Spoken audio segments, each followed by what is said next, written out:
بسم اللہ الرحمن الرحیم۔ کاشان بصیرت کا یوٹیوب چینل اور کتاب مذہب اہل بیت علیہم السلام، جو ہم مل کر اس خوبصورت چینل پر اس خوبصورت کتاب کو پڑھ رہے ہیں، جس کے ہم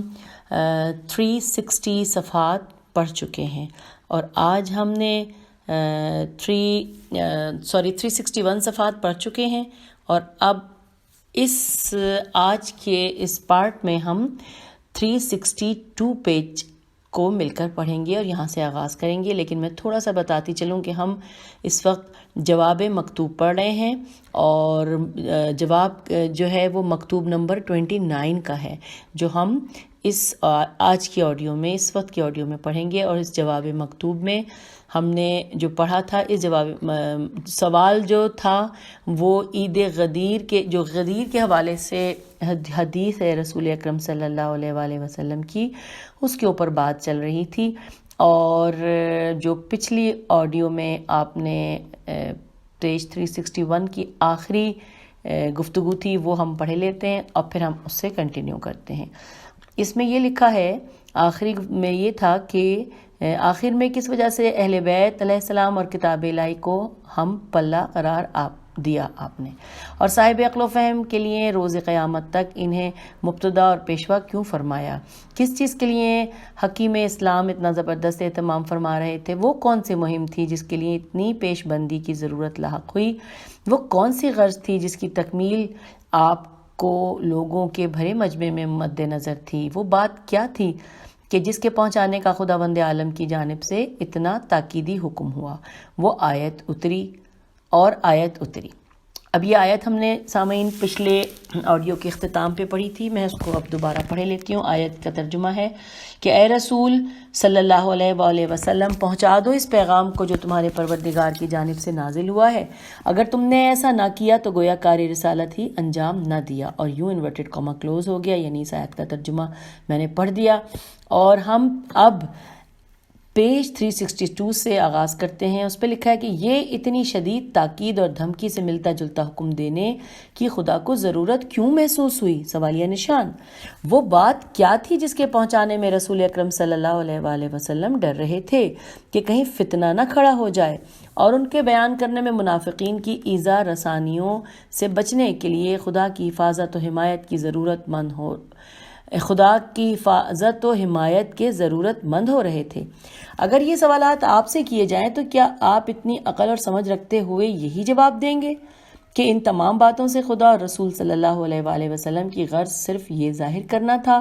کہ علی علیہ السلام مسلمانوں کے مددگار اور دوست ہیں؟ میرا تو یہی خیال ہے کہ آپ یہ جواب دینا کبھی بھی پسند نہیں کریں گے۔ مجھے وہم و گمان بھی نہیں ہو سکتا کہ آپ اس قسم کی باتیں اس حکیم مطلق رب الارباب کے لیے جائز سمجھیں گے، نہ حکیم اسلام خاتم النبیین صلی اللہ علیہ وآلہ وسلم کے لیے۔ آپ سے بہت بعید ہے کہ آپ رسول صلی اللہ علیہ وآلہ وسلم کے یہ جائز و مناسب قرار دیں کہ وہ اپنی تمام تر صلاحیتیں اور پوری کوشش ایسی چیز واضح کرنے میں صرف کر دیں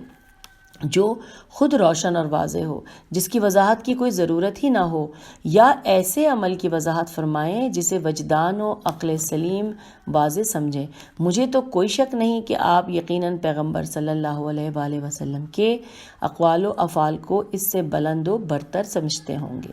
کہ ارباب عقل کو معیوب سمجھیں یا فلسفہ و صاحبان حکمت نکتہ چینی کریں۔ کوئی شبہ نہیں کہ آپ رسول اکرم صلی اللہ علیہ وآلہ وسلم کے قول و فعل کی قدر و منزلت سے واقف ہیں۔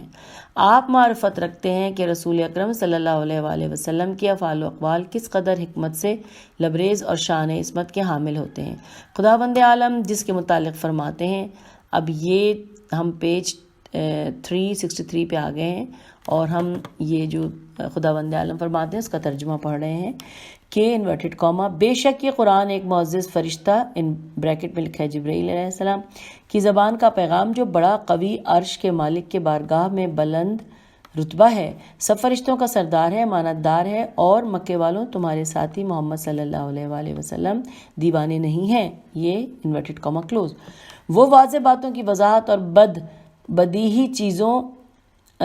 دوبارہ پڑھتے ہیں، وہ واضح باتوں کی وضاحت اور یہی چیزوں کے بیان کرنے کے لیے اتنا اہتمام کرے گا اور ان اظہر من الشمس چیزوں کو واضح کرنے کے لیے ایسا ساز و سامان فراہم کرے گا،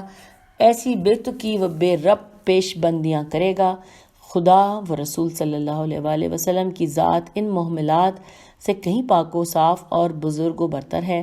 آپ یقیناً یہ جانتے ہوں گے کہ اس چلچلاتی دوپہر میں اس موقع و محل کی مناسب اور غدیر کے دن کے افعال و اقوال کے لائق و سزاوار یہی بات تھی کہ آپ اپنی ذمہ داری پوری کر دیں اور اپنے بعد کے لیے جانشین معین فرمائیں۔ حضرت صلی اللہ علیہ وآلہ وسلم کا انداز گفتگو، جچے تلے الفاظ، واضح عبارت بھی یہی کہتی ہے اور عقل دلیلوں سے بھی اسی بات کا قطع و یقین ہوتا ہے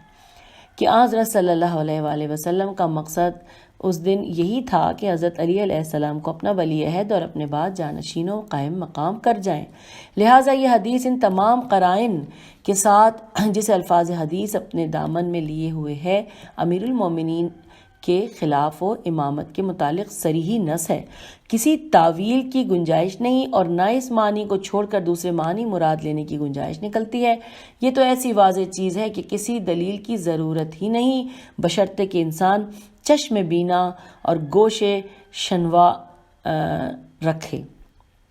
اور اب ہم پہنچ گئے ہیں 364 پیج پر۔ لکھا ہے کہ اور آپ حضرات اہل سنت جس قرینے کا ذکر فرماتے ہیں وہ بہت ہی رقیق اور بالکل ہی غلط بیانی ہے، اس لیے کہ حضرت صلی اللہ علیہ وآلہ وسلم نے علی علیہ السلام کو 2 مرتبہ یمن کی جانب بھیجا۔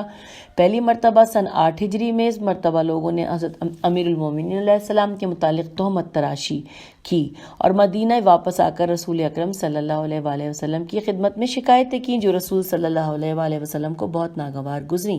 اور یہ ناگوار گزری کے بارے میں حاشیے میں لکھا ہے کہ ملاحظہ کیجئے صفحہ نمبر 244 سے لے کر تا صفحہ نمبر 250۔ اب حاشیے سے ہم دوبارہ صفحے کی طرف آ گئے اور لکھا ہے کہ یہاں تک کہ غیظ و غضب کے آثار آپ کے چہرے سے نمایاں ہوئے، جس کا نتیجہ یہ ہوا کہ پھر کسی کو جسارت ایسا کرنے کی نہ ہوئی۔ اور دوسری مرتبہ سن 10 ہجری میں گئے، اس مرتبہ آپ نے حضرت علی علیہ السلام کو علم لشکر دیا اور سر پر عمامہ باندھا تھا اور یہ فرمایا تھا کہ روانہ ہو اور ادھر ادھر توجہ نہ کرنا۔ حضرت علی علیہ السلام روانہ ہوئے، وہاں پہنچ کر رسول اکرم صلی اللہ علیہ وآلہ وسلم کے امور انجام دیے اور وہاں سے مکہ پہنچ کر حجۃ الوداع میں رسول اکرم کے ساتھ ہو گئے۔ اس مرتبہ نہ تو کسی کینہ ور کو کینہ ظاہر کرنے کی نوبت آئی اور نہ کسی دشمن کو دشمنی کرنے کا موقع ملا، لہٰذا یہ کہنا کیوں کر درست ہو سکتا ہے کہ رسول اکرم صلی اللہ علیہ وآلہ وسلم نے غدیر خم میں جو کچھ کہا اس کا سبب وہی علی علیہ السلام پر اعتراض کرنے والے ہیں، یا حضرت صلی اللہ علیہ وآلہ وسلم نے دشمنان و مخالفین امیر المومنین کی رد میں ایسا کیا۔ علاوہ اس کے محض علی علیہ السلام کی مخالفت و دشمنی تو ایسی چیز نہیں ہو سکتی کہ اس کے سبب سے رسول اکرم صلی اللہ علیہ وآلہ وسلم علی علیہ السلام کی مدح و ثنا کرنے کے لیے اتنا اہتمام فرمائیں۔ تپتی زمین پر جلتی دھوپ میں مسلمانوں کو بٹھا کے پالانوں کا منبر تیار کرا کے اس شد و مت سے علی علیہ السلام کے فضائل بیان کریں۔ ہاں، معاذ اللہ رسول اکرم صلی اللہ علیہ وآلہ وسلم کو اگر اپنے افعال و اقوال، اپنے قصد و ارادے میں اس قدر ہرزہ کار سمجھ لیا جائے تو یہ دوسری بات ہے۔ اب ہم پیج 365 پہ آ گئے۔ تو یہ دوسری بات ہے، آپ کی شان حکیمانہ اور انداز عصمت ان مزخرفات اور محملات سے کہیں پاک و صاف ہے۔ خداوند عالم تو اپنے رسول صلی اللہ علیہ وآلہ وسلم کے متعلق فرماتا ہے، ترجمہ کہ اگر صرف حضرت علی علیہ السلام کے نہیں، یہاں پہ ترجمہ شاید نہیں ہے یہ، لیکن لکھا ہے کہ فرماتا ہے۔ اب یہ 3 لائنوں کی عربی ہے، کوئی زیر زبر پیش نہیں ہے، تو اس کو پڑھنے میں غلطی کرنے سے بہتر ہے کہ اس کو نہ پڑھا جائے۔ آگے لکھا ہے اگر صرف حضرت علی علیہ السلام کے فضائل کا بیان کرنا یا مخالفین کی رد ہی حضرت صلی اللہ علیہ وآلہ وسلم کو مقصود ہوتی تو آپ کہہ سکتے تھے کہ یہ میرے چچا زاد بھائی ہیں، میرے داماد ہیں، میرے نواسوں کے باپ ہیں، میرے اہل بیت علیہ السلام کے سید و سردار ہیں، تم لوگ ان کے ساتھ بدسلوکی کر کے مجھے اذیت نہ پہنچانا، یا اسی جیسی اور باتیں فرما سکتے تھے جن سے صرف آپ کا فضل و شرف اور جلالت قدر ظاہر ہوتی، حالانکہ الفاظ حدیث سے وہی باتیں ذہن میں آتی ہیں جو ہم نے بیان کی، لہٰذا حدیث کے بیان کا کوئی سبب بھی ہو، الفاظ سے جو معنی فوراً ذہن میں آتے ہیں وہی مراد ہوں گے اور اسباب پر اعتنا نہ کی جائے۔ اس حدیث غدیر میں اہل بیت کا جو ذکر ہوا تو یہ ہمارے ہی بیان کیے ہوئے معنی کا معید میم واو پہ حمزہ ہے اور یہ دال معید ہے۔ ہم نے جو کچھ سمجھا ہے اسی کی تائید ہوتی ہے، کیونکہ رسول اکرم صلی اللہ علیہ وآلہ وسلم نے اس حدیث میں اہل بیت علیہ السلام کو قرآن مجید کا ہم پلہ قرار دیا ہے اور ارباب عقل کے لیے نمونہ ہدایت فرمایا ہے۔ چنانچہ ارشاد فرمایا کہ انورٹڈ کاما میں تم میں ایسی چیزیں چھوڑے جاتا ہوں کہ اگر تم مضبوطی سے تھامے رکھو تو کبھی گمراہ نہ ہوگے، ایک کتاب خدا اور دوسرے اطرت و اہل بیت علیہ السلام انورٹڈ کاما کلوز۔ آپ نے ایسا اس لیے کیا اور اس وجہ سے فرمایا کہ امت والے جان لیں، سمجھ لیں کہ رسول اکرم صلی اللہ علیہ وآلہ وسلم کی آنکھ بند ہونے کے بعد انہی دو چیزوں کی طرف رجوع کیا جا سکتا ہے، یہی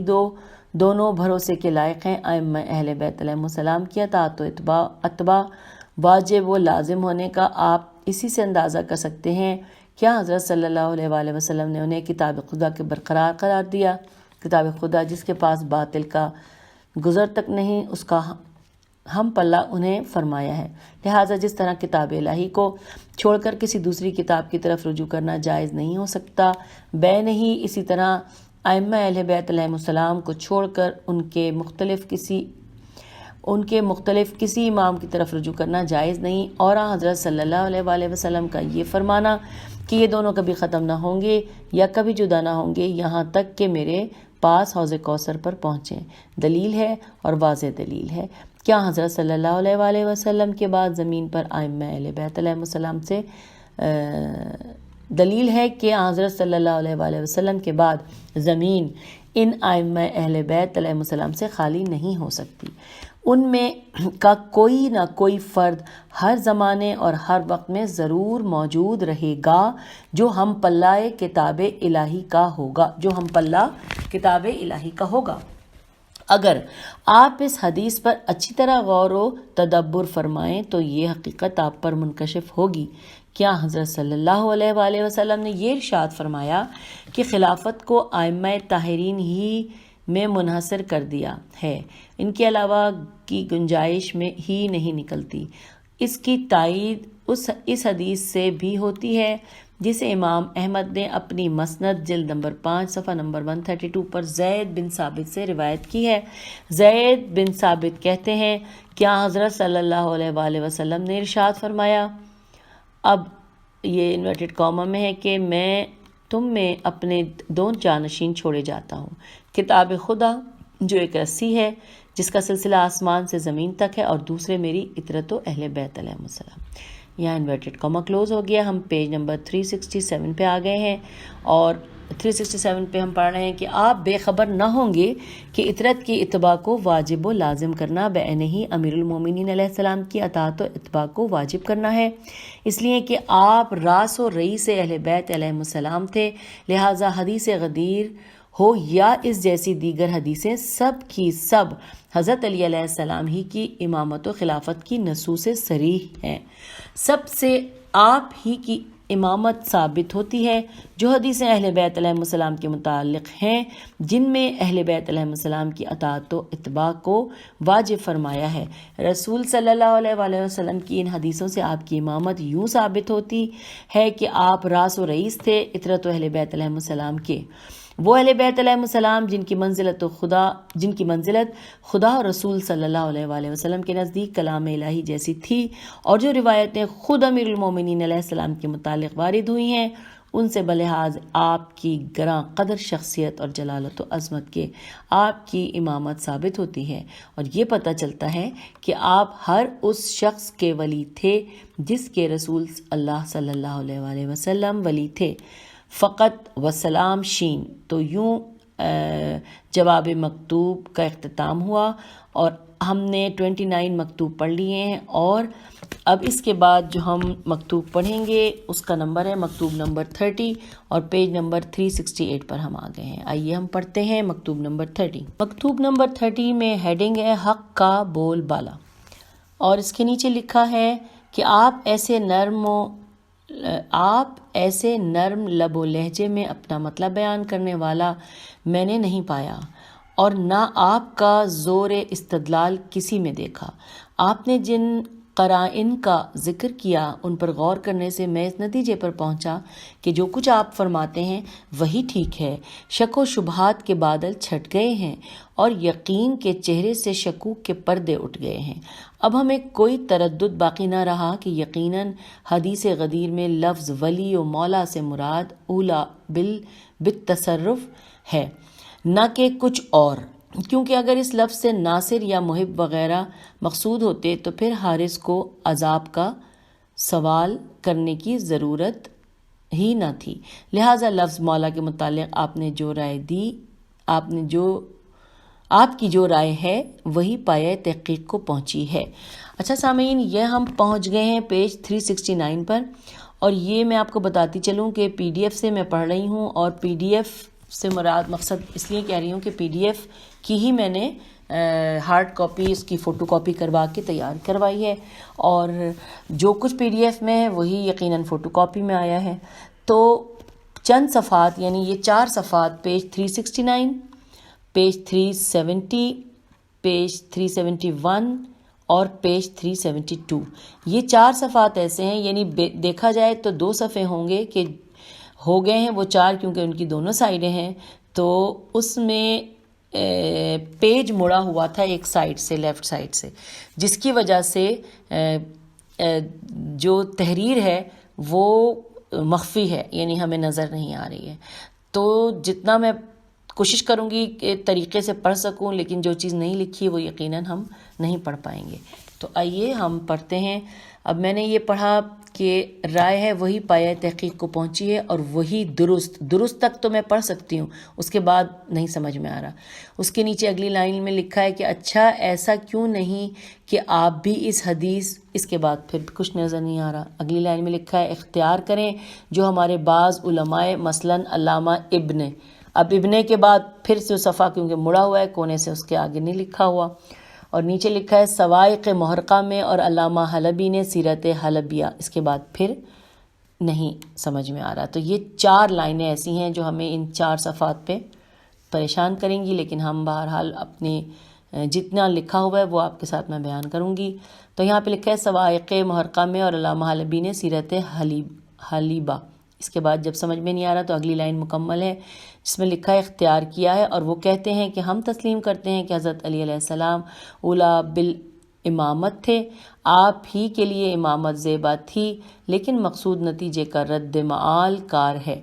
یعنی رسول اکرم صلی اللہ علیہ وآلہ وسلم کا مقصد یہ تھا کہ جب خلفائے ثلاثہ کا دور گزر جائے گا اور حضرت علی علیہ السلام کو لوگ اپنا امام منتخب کریں گے تو اس وقت صرف حضرت علی علیہ السلام ہی اولا بالامامت ہوں گے۔ اگر یہ معنی نہ لیے جائیں تو خرابی یہ لازم آتی ہے کہ حضرت صلی اللہ علیہ وآلہ وسلم کی موجودگی ہی میں حضرت علی علیہ السلام کا امام ہونا لازم آتا ہے، اور یہ ظاہر ہے کہ حضرت صلی اللہ علیہ وآلہ وسلم کے حین حیات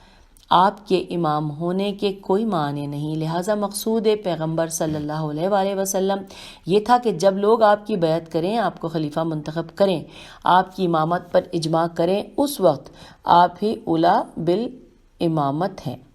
اگر یہ معنی لیے جائیں تو خلفائے ثلاثہ کی خلافت معارض خطر میں نہیں پڑتی۔ اگر یہ معنی لیے جائیں تو سلف صالحین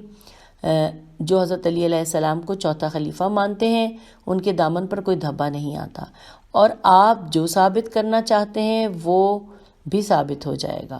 اب یہاں پر یہ مکتوب نمبر 30 ختم ہو گیا کیونکہ اس میں نیچے لکھا ہے سین، اور اب ہم جواب مکتوب پڑھنے جا رہے ہیں جس کا آغاز اس صفحے کی میں ایک لائن پر ہے، اس کے بعد پیج 370 پہ آ جائیں گے جس میں کہ شروع کا کچھ ہم پڑھ نہیں پائیں گے۔ جواب مکتوب: آپ نے فرمایا کہ ہم آپ کے کہنے سے یہ مان لیں کہ حدیث غدیر، پیج 370 پہ آ گئے ہیں، اس میں اب جتنا میں پڑھ پا رہی ہوں وہ ہے حضرت علی کو جو اولا کہا گیا ہے اس سے یہ مطلب ہے کہ حضرت علی علیہ السلام. اب پھر کچھ الفاظ سمجھ میں نہیں آ رہے، مطلب ہے ہی نہیں واضح. مطلب ہے کہ حضرت علی علیہ السلام، پھر اس کے آگے لکھا ہے کہ وقت اولا بالامامت تھے، جب مسلمان آپ کو امامت کے لیے منتخب کر لیں. اب یہاں سے میں پورا پڑھ سکتی ہوں، منتخب کر لیں اور آپ کی بیعت کریں، لہٰذا آپ کے قول کی بنا پر حضرت علی علیہ السلام کا اولا ہونا، جس کا اعلان رسول صلی اللہ علیہ وآلہ وسلم نے بروز غدیر کیا تھا، باعتبار مال و نتیجے کے تھا. حضرت علی علیہ السلام زمانہ آئندہ میں اولا بالامامت تھے، فی الحال نہیں. جس وقت رسول صلی اللہ علیہ وآلہ وسلم نے فرمایا تھا اس وقت نہیں. دوسرے الفاظ میں آپ کا مطلب یہ ہے کہ حضرت علی علیہ السلام بالقوت اولا بالامامت تھے، بالفعل نہیں، تاکہ یہ حدیث آپ کے پہلے 3 خلفاء کی خلافت کے منافی نہ ہو. بہت اچھا، بہتر ہے، مگر ہم آپ کو عدل و انصاف کا واسطہ دیتے ہیں، آپ سے بقسم پوچھتے ہیں کہ آپ اپنے قول پر جمے رہیں گے، اس سے ہٹیں گے تو نہیں؟ سوالیہ نشان. تاکہ ہم بھی آپ کے قدم بقدم چلیں، آپ ہی کی روش اختیار کریں. اور کیا آپ راضی ہیں اس پر کہ یہ صحرا آپ ہی کے سر باندھا جائے، یا اس قول کی آپ کی طرف نسبت دی جائے کہ ہم بھی آپ کے ہم خیال و ہم نوا ہو جائیں؟ مجھے تو یقین ہے اور کامل یقین ہے کہ نہ تو آپ اس معنی پر جمے رہیں گے اور نہ اس پر راضی ہوں گے. ہمیں تو یقینی طور پر علم ہے اس کا کہ آپ خود ان لوگوں پر تعجب کرتے ہوں گے جو اس معنی سے کہ مراد ہونے کا احتمال پیدا کرتے ہیں، حالانکہ نہ تو الفاظ حدیث اس معنی کو بتاتے ہیں، نہ حدیث سن کر کسی سننے والے کے ذہن میں یہ معنی آتے ہیں، اور نہ ہی معنی حکیم اسلام کی حکمت و بلاغت سے لگاؤ رکھتا ہے. نہ غدیر کے دن حضرت صلی اللہ علیہ وآلہ وسلم کے غیر معمولی افعال و اقوال سے اس معنی کو کوئی مناسبت ہے، اور نہ ان قطعی قرائن سے جن کا ہم نے سابق میں ذکر کیا. اچھا، اب ہم پہنچ گئے ہیں 371 پہ، اور جہاں پہ ہمیں اس صفحے کو پھر سے سمجھ میں کچھ نہیں آ رہا کیونکہ نظر ہی نہیں آ رہا. تو یہ 4 لائنیں ہیں جو کہ ہم آدھی آدھی پڑھیں گے. پہلی لائن یہ ہے کہ قطعی قرائن سے جن کا ہم نے سابق میں ذکر کیا. دوسری لائن پہ لکھا ہے بن نعمان فہری کے سمجھے ہوئے معنی سے کوئی تعلق. تیسری لائن میں لکھا ہے یہ کہنا کہ حضرت علی اولا بالامت جو تھے. چوتھی لائن میں ہے یہ عموم حدیث سے مرتبط ہی نہیں، الفاظ حدیث. بس یہ یہاں تک میں پڑھ سکتی ہوں، اگلی لائن پوری ہے. اس میں لکھا ہے کہ اس شخص کے مولا تھے جس کے رسول صلی اللہ علیہ وآلہ وسلم مولا تھے، اور آپ کے قول کی بنا پر صرف اپنے ہی زمانہ خلافت کے لوگوں کے مولا ثابت ہوتے ہیں. لہٰذا آپ کے قول کی بنا پر نہ تو حضرت علی علیہ السلام خلفائے ثلاثہ کے مولا ہوئے اور نہ ان لوگوں کے میں سے کسی ایک کے مولا ہوئے جو زمانہ خلافت خلفائے ثلاثہ میں انتقال کر گئے، اور یہ صریحی طور پر ارشاد رسول صلی اللہ علیہ وآلہ وسلم کے مغائر ہے. رسول صلی اللہ علیہ وآلہ وسلم نے تو ان لوگوں سے پوچھا تھا کہ میں مومنین سے اولا نہیں؟ اب یہ سوالیہ نشان ہے. لوگوں نے کہا تھا بے شک آپ ہم سب کے مولا ہیں. اس پر حضرت صلی اللہ علیہ وآلہ وسلم نے فرمایا تھا تو میں جس کا یعنی فردن بریکٹ پہ لکھا مولا تھا علی علیہ السلام اس کے مولا ہیں. بغیر کسی استثناء کے آپ نے حضرت علی علیہ السلام کو ہر شخص کا مولا قرار دیا. لطف یہ ہے کہ حضرت ابوبکر اور حضرت عمر نے روز غدیر جب رسول خدا کا یہ ارشاد سنا تو امیر المومنین سے کہا تھا. اچھا، یہ جو کہا تھا یہ ہم بعد میں پڑھیں گے کیونکہ حضرت عمر کے نام پہ اوپر لکھا ہے کہ ہم جا کے پڑھیں حاشیے میں. تو حاشیے میں لکھا ہے جیسا کہ دار قطنی کی روایت ہے، ملاحظہ ہو سوائق محرقہ صفحہ نمبر 26 باب اول فصل خامس. ان کے علاوہ بکثرت محدثین نے اپنے اپنے طرق و اسناد سے اس کی روایت کی ہے. امام احمد نے اس قول کو بسلسلہ احادیث براء بن عازب مسند جلد 4 صفحہ نمبر 281 پر درج کیا ہے، اور صفحہ نمبر 72 پر سابقاً ہم ذکر کر چکے ہیں. یہ ہم نے حاشیے میں پڑھ لیا. اب ہم دوبارہ سے پڑھتے ہیں. صفحے پہ لکھا تھا کہ حضرت یہاں سے دوبارہ سے پڑھتے ہیں، بغیر کسی اثنا کے آپ نے حضرت علی کو ہر شخص کا مولا قرار دیا۔ لطف یہ ہے کہ حضرت ابو بکر اور حضرت عمر نے روز غدیر جب رسول خدا کا یہ ارشاد سنا تو امیر المومنین سے کہا تھا انورٹڈ کاما، اے فرزند ابو طالب، آپ ہر مومن اور مومنہ کے مولا ہو گئے، یہ انورٹڈ کاما کلوز۔ ان دونوں بزرگوں نے تصریح کر دی ہے کہ حضرت علی علیہ السلام ہر مومن اور مومنہ کے ولی تھے۔ اب ہم پیج آگے پہ آ گئے ہیں، پیج 372، جس میں کہ 2 لائنوں میں ہم تھوڑا سا جو نہیں پڑھ پائیں گے، اس کے بعد ہم تیسری لائن سے مکمل پڑھیں گے۔ پھر آگے اس میں لکھا ہے علی سبیل الاستراق، کوئی فرد مستثنا نہ تھا۔ بس صرف یہ میں پڑھ پا رہی ہوں پیج 372 میں۔ اگلی لائن میں یہ پڑھ رہی ہوں کہ ایک مرتبہ حضرت عمر سے کہا گیا۔ اب جہاں عمر لکھا ہے اس میں پھر لکھا ہے کہ نیچے پڑھیں تو نیچے حاشیے میں لکھا ہے کہ جیسا کہ دار قطنی کی روایت ہے، ملاحظہ ہو سوائق محرقہ صفحہ نمبر 26۔ اچھا جی، اب ہم پھر پیج پہ آ گئے کہ ایک مرتبہ حضرت عمر سے کہا گیا کہ آپ حضرت علی علیہ السلام کے ساتھ ایسا اب یہ آدھا مٹا ہوا ہے، ایسا برتاؤ کرتے ہیں، برتاؤ صرف لکھا سمجھ میں آ رہا ہے اور اس سے پہلے والا ورڈ میں سواد سمجھ میں آ رہا ہے، برتاؤ کرتے ہیں جیسا کہ صحابی پیغمبر صلی اللہ علیہ وسلم کے ساتھ نہیں کرتے۔ حضرت عمر نے جواب دیا، یہ میرے مولا ہیں۔ اچھا اب سامعین، اب میں صاف سارا پڑھ رہی ہوں کیونکہ اب لائنیں سب نظر آ رہی ہیں۔ حضرت عمر نے جواب دیا کہ یہ میرے مولا ہیں۔ حضرت عمر کا صریحی اقرار ہے کہ آپ ان کے مولا تھے، حالانکہ اس وقت نہ تو لوگوں نے آپ کو خلافت کے لیے منتخب کیا تھا اور نہ آپ کی بیعت ہی کی تھی، لہٰذا قطعی طور پر ثابت ہوا کہ حضرت علی علیہ السلام حالاً ہے الف لام الف اور اس پہ 2 مطلب جزم دو فتح کا نشان ہے، یعنی 2 زبر ہیں۔ اچھا، لہٰذا قطعی طور پر ثابت ہوا کہ حضرت علی حالاً مولا تھے جس وقت پیغمبر صلی اللہ علیہ وآلہ وسلم نے خدا کے حکم سے برسر منبر اس کا اعلان کیا، اسی وقت سے مولا ہو گئے۔ 2 عرابی کسی نزاعی مسئلے میں حضرت عمر کے پاس فیصلے کے لیے آئے۔ حضرت عمر نے حضرت علی علیہ السلام سے کہا کہ آپ فیصلہ کریں۔ ان میں سے ایک نے کہا کہ یہ ہمارا قصہ چکائیں گے؟ سوالیہ نشان۔ حضرت عمر نے لپک کر اس عرابی کی گردن پکڑ لی اور کہنے لگے۔ اب یہ جو جملہ ہے لپک کر کے اوپر ہم نے دیکھنا ہے تو حاشیے میں لکھا ہے کہ دار قطنی نے اس واقعے کی روایت کی ہے، ملاحظہ ہو سوائق محرقہ باب نمبر 11 فصل نمبر اول۔ تو یہ تو ہم نے حاشیہ پڑھ لیا، اب ہم دوبارہ سے اس صفحے پہ جا رہے ہیں۔ صفحے میں لکھا ہے کہ حضرت عمر نے لپک کر اس عرابی کی گردن پکڑ لی اور کہنے لگے، انورٹڈ کاما کم بخت، جانتا بھی ہے یہ کون ہے؟ سوالیہ نشان۔ یہ تمہارے مولا ہیں اور ہر مومن کے مولا ہیں، اور جس کے یہ مولا نہیں وہ مومن ہی نہیں، انورٹڈ کاما کلوز۔ اس بارے میں بہت سی روایات و احادیث موجود ہیں، آپ اس سے بھی بے خبر نہ ہوں گے کہ علامہ ابن حجر کی اور ان کے ہم خیالوں کی اپخ الف پہ پیش ہے، پھر پے اور جیم ہے، اپج، جو انہوں نے حدیث غدیر میں نکالی ہے صحیح سمجھ لی جائے۔ پیج نمبر 373 پہ اب ہم آ گئے۔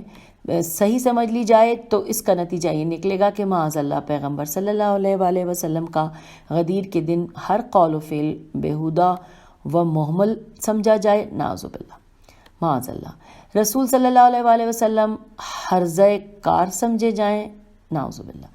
کیونکہ علامہ ابن حجر کی اس نرالی منطق کی بنا پر غدیر کے دن اس سارے ساز و سامان غیر معمولی اہتمام کا مقصد ہی کچھ نہیں نکلتا، سوائے اس کے کہ رسول صلی اللہ علیہ وآلہ وسلم یہ بیان کرنا چاہتے تھے کہ علی علیہ السلام کی جب لوگ بیعت کر لیں تب یہ اولی بالامامت ہوں گے، اور یہ معنی تو ایسے ہیں کہ سمجھ والے نہ سمجھ بھی ہنس دیں گے۔ اس معنی کی بنا پر امیر المومنین علیہ السلام کو امتیاز ہی کیا حاصل ہوا دوسروں کے مقابلے میں؟ آپ کی خصوصیت ہی کیا ثابت ہوئی؟ اس لیے کہ جس کی بیعت ہو جاتی امامت کے لیے، جس کو بھی مسلمان منتخب کر لے اولا بالامامت ہوتا۔ اس معنی سے تو حضرت علی علیہ السلام اور آپ کے ماں سے بعد تمام صحابہ سبھی برابر ہوئے۔ اگر آپ کی نرالی منطق درست سمجھ لی جائے تو یوم غدیر رسول اکرم صلی اللہ علیہ وآلہ وسلم نے چلچلاتی دھوپ میں تپتی زمین پر لاکھوں مسلمانوں کو روک کر اتنا زبردست اہتمام فرما کر